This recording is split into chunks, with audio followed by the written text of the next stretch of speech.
김정은은 최근 한국을 적으로 표현하면서 전쟁이 일어난다면 한국은 초토화될 것이라고 공언했다.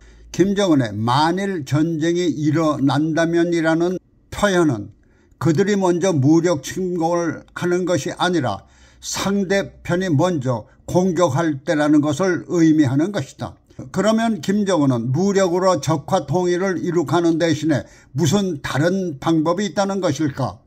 수년 전부터 한국에 침투했다 북한과는 전혀 다른 현실에 자수한 거물 간첩이나 고위직에서 탈북한 북한인들의 한결같은 경고는 무력 적화 통일과 병행해 합법적인 방법으로 정계, 특히 국회 종북 내지는 간첩망을 잠입시켜 남한을 적화한다는 것이었다.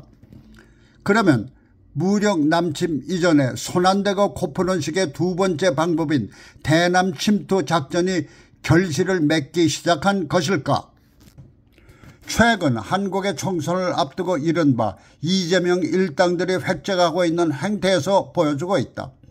이재명을 두목으로 한 더불어민주당은 각종 범죄 혐의를 받고 있는 무자격 인물들에게 면죄부를 제공하는 국회의원 후보 자격을 물건 덩어리식으로 남발하더니 이번에는 차타가 공인하는 종북 분자들에게 덩어리로 국회의원 자리를 떠넘겨 그렇지 않아도 더불어민주당 대표 이재명의 사상을 의심하던 다수 국민들에게 그 의심을 실감케 하고 있다. 그동안 더불어민주당은 교묘한 방법으로 국회의원 선거법을 다수의 힘으로 개정해 비례대표형 위성정당을 만들면서 종북 좌파 성분의 후보 10명을 당선 안정권에 배치한 것이다.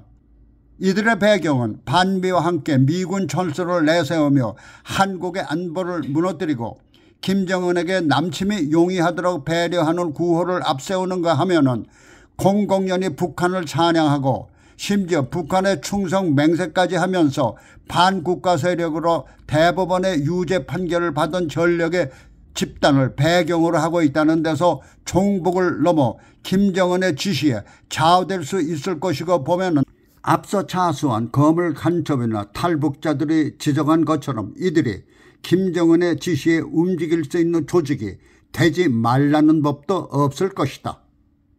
이와 같은 한국의 종북적 현실에 대해 친북한 정책을 펴오며 특히 문재인 정권에 들어서는 심지어 대통령을 북한 간첩으로까지 표현할 정도로 만든 인물들을 탓할 것이 아니라 그와 같은 인물을 지도자로 선택한 국민들의 안목을 탓하는 것이 먼저일 것이다. 그것은 자유민주주의 국가에서의 국민적 의사에 따르는 선택을 국민들이 할 수 있기 때문이다. 이와 같은 친북적 사회 현실은 색채가 아리송한 더불어민주당을 지난 총선에서 다수당으로 만들어줌으로써 이번에는 교묘한 국회의원 선거제도를 짜내 무려 10명의 종북 색채가 분명한 인물들을 국회에 입성시켜 주려고 하는 것은 바로 대한민국 국회에 북한의 교두보를 만들어 김정은의 이른바 손 안 대고 코 푸는 식의 대남 적화 통일의 희망을 갖도록 하는 것이다. 물론 한국민들이 북한 체제에 동조하고 김정은의 지배하에 살겠다면 모르겠지만 지금 한국이 누리고 있는 번영과 평화가 절대적으로 북한 체제에서는 이루어질 수 없다는 사실을 느낀다면 이번 총선을 통해 더불어민주당을 박살내는 것이 당연하다. 이제 한국민들이 어떤 체제를 택할 것이냐는 것은 다른 사람들이 아닌 바로 한국민 자신들의 선택인 것이다.